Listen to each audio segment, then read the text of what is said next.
Kini nga istorya gikan sa tinuod nga kaagi ni Marilu S. Iconar sa komunidad sa Candelaria, San Fernando, Bukidnon. Padayon kay pobrita. Lisod ang kinabuhi mong gipili nako ang magpakalig-on o magpadayon. Hi Ate Rose, salamat kay akong kaagi mo napili nga i-share sa uban. Ug mao kini ang akong istorya. Ako ang kinamagulangan sa 8 ka magigsuon. Simple ra kaayo ang among kinabuhi. Ang akong tatay kay laborer sa gobyerno ug ang akong nanay kay naara sa balay. Nagbantay sa akong mga manghod ug nagtrabaho sa mga bulhoton sa balay. Tungod ni ini, talagsara kaayo makaigo ang pagkaon namo sa matag adlaw. Si tatay, bisan og nagtrabaho, dili gihapon igo para sa mua. Dili nako ginakaulaw ang among kahimtang nga pobre.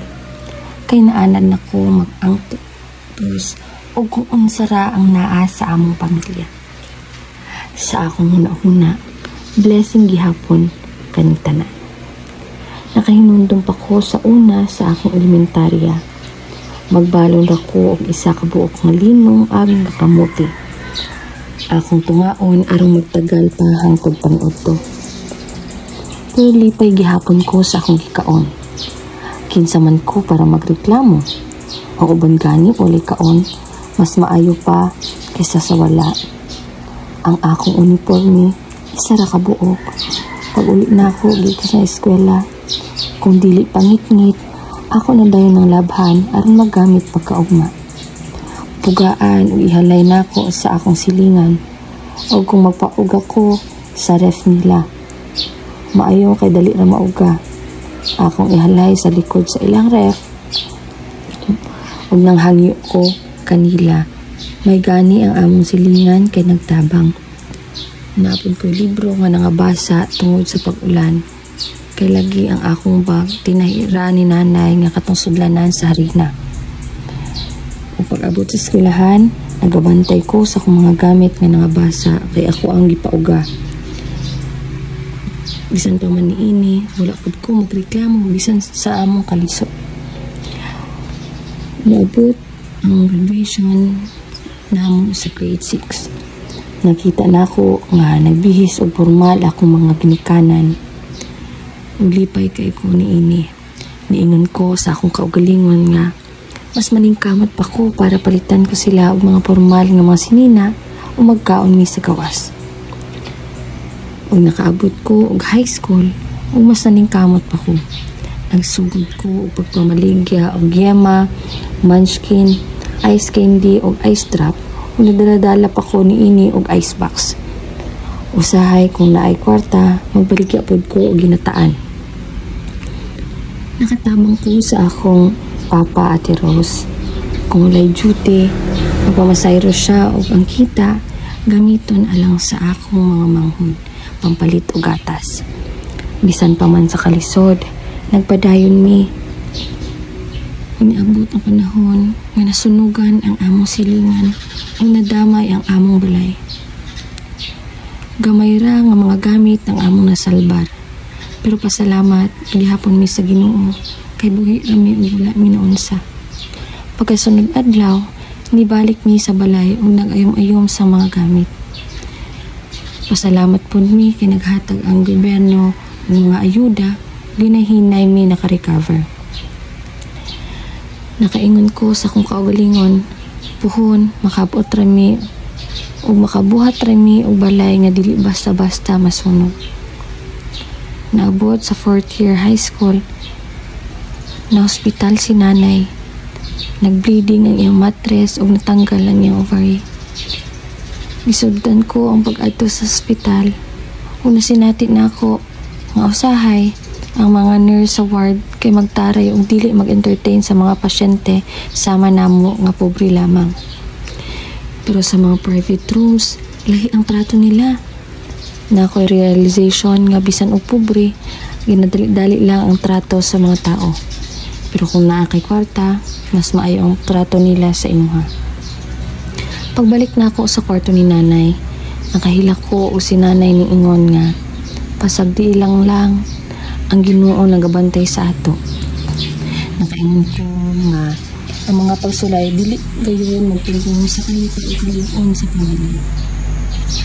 Pagkahuman sa pipila ka bulan, naayo si nanay o naka-attend sila sa atong graduation. Dili mabantayan nga naglisod mi kay nagbihis sila og formal. Nahuman ko sa akong high school ug sa akong pag-graduate. Nagpromise ko sa akong kagalingon na magpakalig-on pa o magmalampuson. Yun. Pag-abot sa kolehiyo, si kuya nitabang og giapil ko sa scholarship. Lipay kaayo ko, nakagraduate ko og high school ug nakakuha ko og kurso nga maestra ug major in math. Nakahinumdum pa ko first year. Ang akong favorite subject kay PE. Kay hilig man ko physical fitness. Natoy time nga nagisi ang akong isa ka buok nga sapatos. Unya usahay mabasa kay masudlan og tubig sa baha. Pero nagpadayon lang gihapon ko. Bisan pa man ni ana.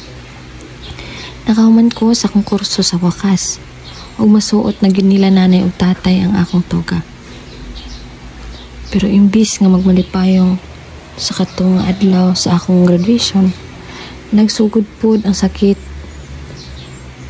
ni nanay nga mao among pait nga nasinitian sa among pamilya. Pila pa kasi mana ay ang akong graduation, na hospital si nanay ug kalitra siya nga nakuyapan ug nitabingi ang iyang nawong. Nakita namo nga na-stroke di ay siya. Hangtod nga nawala ang iyang mga mata ug naputla na siya og ginhawa. 5 ka adlaw pagkahuman sa akong graduation, namatay si nanay. Naka-attend ko sa ako ang graduation uban si tatay, pero dili namo mabuhat nga mag-smile tungod sa kasakit nga among gibatik. Pag uli ni tatay gikan sa graduation, nakita pa namo si nanay nga gihaya sa balay ug pagkasunod adlaw gilubong na siya. Ni ana na lang ko, Nay, naara akong diploma, wala na ako nahatag sa imo. Pasensya na, nadugay kayo ko. Sayang nay, magpicture pa unta ta. Nay, cum laude ko, unta proud ka sa ako . Samtang gitanaw na ko si nanay sa iyang lungon, nahilak ko. Wala nimo na experience ang magkaon sa gawas nay o magpalit og bagong sinina. Pero magpasalig ko nay nga unta ma-proud ka sa mua nga makita nga magmalampusan kami tanan nga imong mga anak. Pagkahuman sa lubong ni nanay, nagkaistoryahay mi ni tatay. Nakasulti siya nga ang isa ra kapangandoy ni nanay kay makakaon mi sa usa ka sikat nga fast food chain. Bisan sa simpleng pangandoy ni nanay, kaingon siya ug makakaon mi didto, dili na kami maglisod. Pag ingon na ako kay tatay nga tay, pag makapasa ko sa board exam, buhaton nato ang pangandoy ni nanay, magambagan mi ni kuya para matuman ang tanan nato nga pangandoy.